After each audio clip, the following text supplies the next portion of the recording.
What up, guys? Paradox back with FEA round 4. So today we're going to be trying to cover up everything else to finish up your FEA swap to get it in your car running and driving. So I'm going to try to get right at this. Main thing that we're going to get at is that first off that I missed is that the water pumps are the same from the Freestar to the Windstar. It's actually the exact same water pump. So you can get your water pump from either one. It's going to be the exact same part number and everything. They got the same water pump.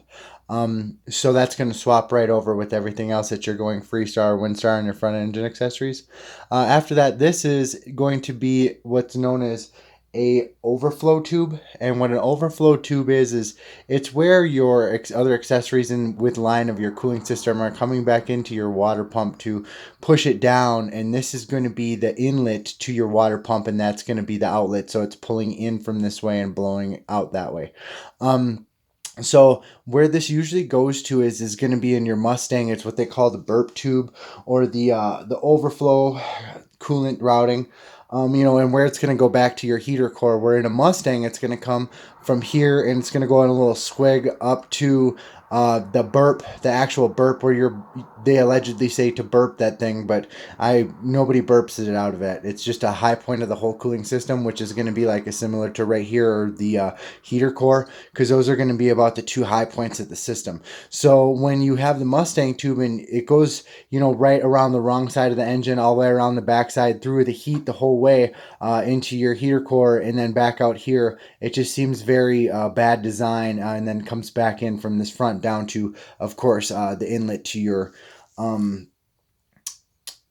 water pump. So that's all going to be lined up with is your lower intake, where it's the overflow from your lower intake coming out and going off into the system. Where what I have going on here is this is an F-150 overflow, and what this is this got the one tube going back to the heater core.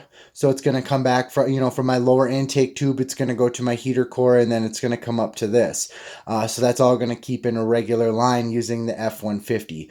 The reason why I'm using the F-150 is because, as you see, I got two out in here and one right here that's getting a T, because this is getting my turbo water lines. So I'm actually going to have a T on my outlet and a Y on my return for my cooling of my turbos. So this is a whole nother system that's on this side of the belt. I'm going to have a little mount screw right here to make sure that nothing gets near the belt. It's pretty close.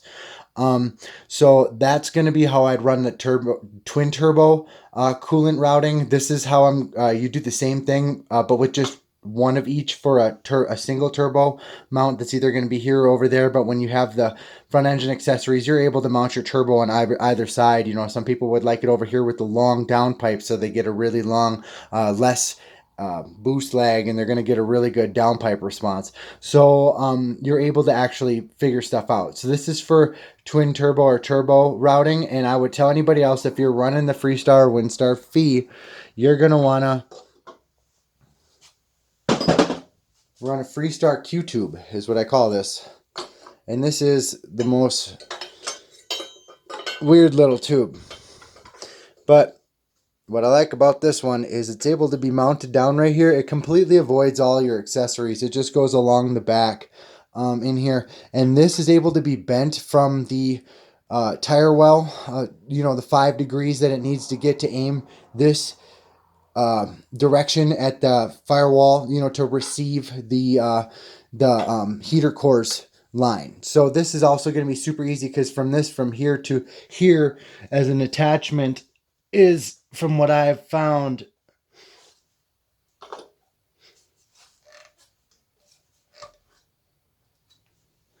the far easiest to attach from here to here. It's just like a little loop, and you can actually use it with a store-bought cord, or a store-bought hose, where anything else, it's going to be quite more complicated to try to make that happen. So I've always found the Freestar Q-tube does work the best with the Windstar or Freestar FEA.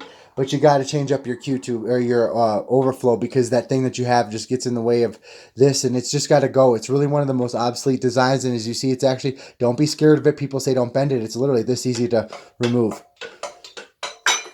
So when you pull out your overflow tubes, that's what you're looking at.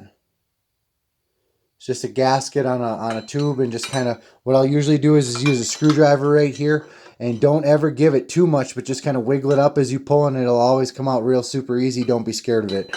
The Mustang one is just basically the bad idea. So after have gone over the overflow tubes here, going back to the twin turbo splitter, we're going to have to go over the power steering. And what I've done with this so far is, as I said in the first video, you got to heat it up and bend it. And I was wrong. I meant heat it up and spin it. So like you actually heat it up, and I stuck a piece of rebar in from right here, or like a 3/8 extension, a good long one, and just be ready to spin this fitting over to aiming this way.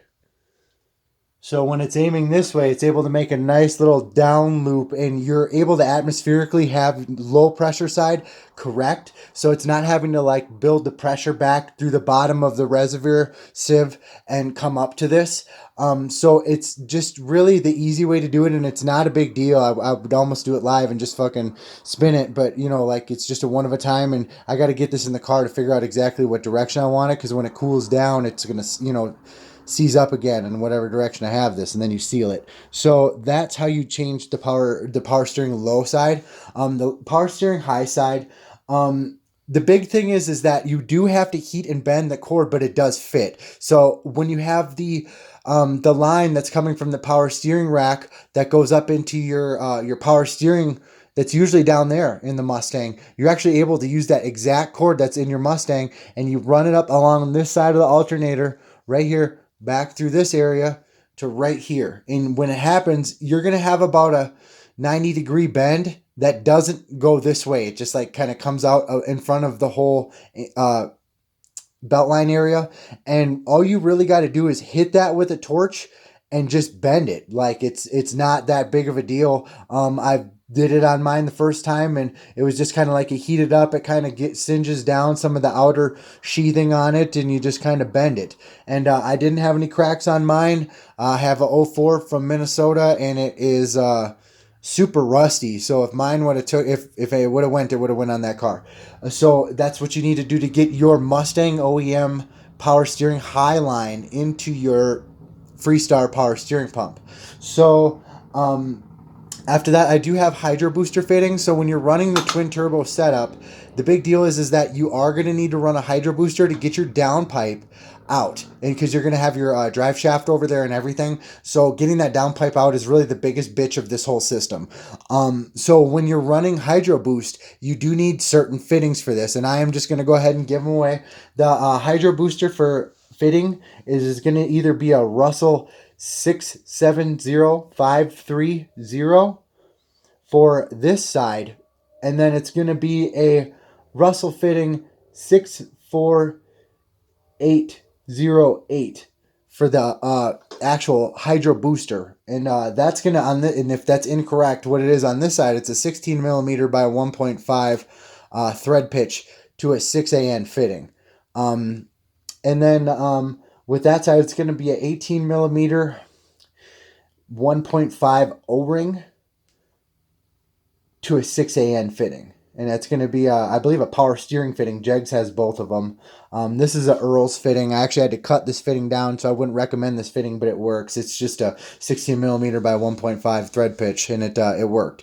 So I actually had to cut the inside of the thing down because the thread pitch is too long and ran into where the high pressure line shoots out.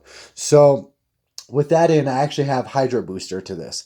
After that, we're really just going to kind of have like the most frequently asked questions I really get about this is people think it's so difficult. It's actually super easy. A lot of it is just changing over to the Windstar Freestar system. It's all the same. They think that the Windstar intake's the best. It was obsolete by the time the Freestar came out, just saying that the unrestricted design of the Freestar upper intake is far superior to the Windstar's restrictive U-type design where it has to go down to the long runner canals. It would rather just have overhead direct air going down into the cylinders is completely unrestricted in the Freestar intake, the upper and lower, as well as not having an EGR involved. So with this, I can't really talk about it much, but the EGR is 3/8 NPT tappable. You just stick a 3/8 NPT tap in there. 3/8 NPT plug, that's off. The other thing you can do is you can put a Windstar EGR on here, but you're also, as far as I've heard, you're just going to have to look that up. There's already information on how to do the Windstar EGR. It's literally the same power steering pump as a Windstar, so whatever you have going on here, it should just directly work with.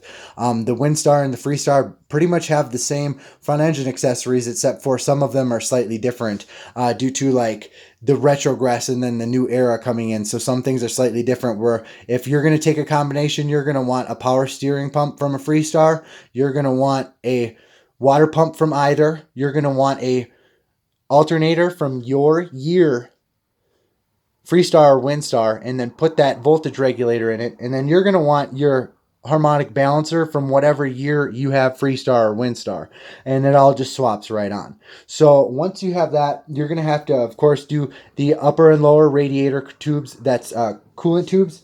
If you go universal, they're kind of a pain in the ass because the fitment isn't exactly the best. I use what I call power tube, and what power tube is of course, 4-row, the silicone couplers, the same thing that you'd get for doing turbo stuff, but this is only a 1.5-inch diameter. So on both the top and the bottom, you're going to have 1.5-inch on your Freestar setup. You're going to have 1.5-inch down there, 1.5-inch up here. It's 1.5-inch on your passenger side radiator, but it's 1.75 inches on your lower Mustang radiator hose. So you need an adapter from a 1.75 to a 1.5 to get to this elbow down here. That's what the same pitch or bend does in the OEM one, is goes from a 1.5 to a 1.75 into the radiator. So while I'm running these guys, they literally just go on, and they're never going to blow off. And then so this is a 1.5-inch coupler. These are expensive, to come up with each one of these is, can be up to $15 a piece. So what sucks about this is that it's expensive. What's awesome about this is that when you do your power hoses, that's never going to come off. Like if you put a band clamp, maybe two, if you really are unsecure too on that, and you can run whatever you want, and you're never going to have your turbo PSI in your cooling system blow that out. So that's the reason why I run turbo hose. It's really expensive. So like instead of going from like $30 to $60 for two hoses, you're looking at over $100 for two hoses all day. So to make them custom is more expensive. After that, we're going to have the AC. So the air conditioner is the big deal here, right? So like it does some, from what I've seen, eyeball fit. I never put the air conditioner on mine because what happens is you, the same way you're tapping everything else that I've showed you, you have to tap the intake, you have to tap the idle air control valve. You'd have to, on the back of your air conditioner, you're going to have to tap your fittings and run custom AN PTFE lines, high pressure lines from your air conditioner. That's going to be roughly, where my hand is. If it makes it underneath that turbo manifold, which is possible. From what I've looked, it looks like it's going to be right next to it, but on it, if that's okay. So if you shield that, it should be good.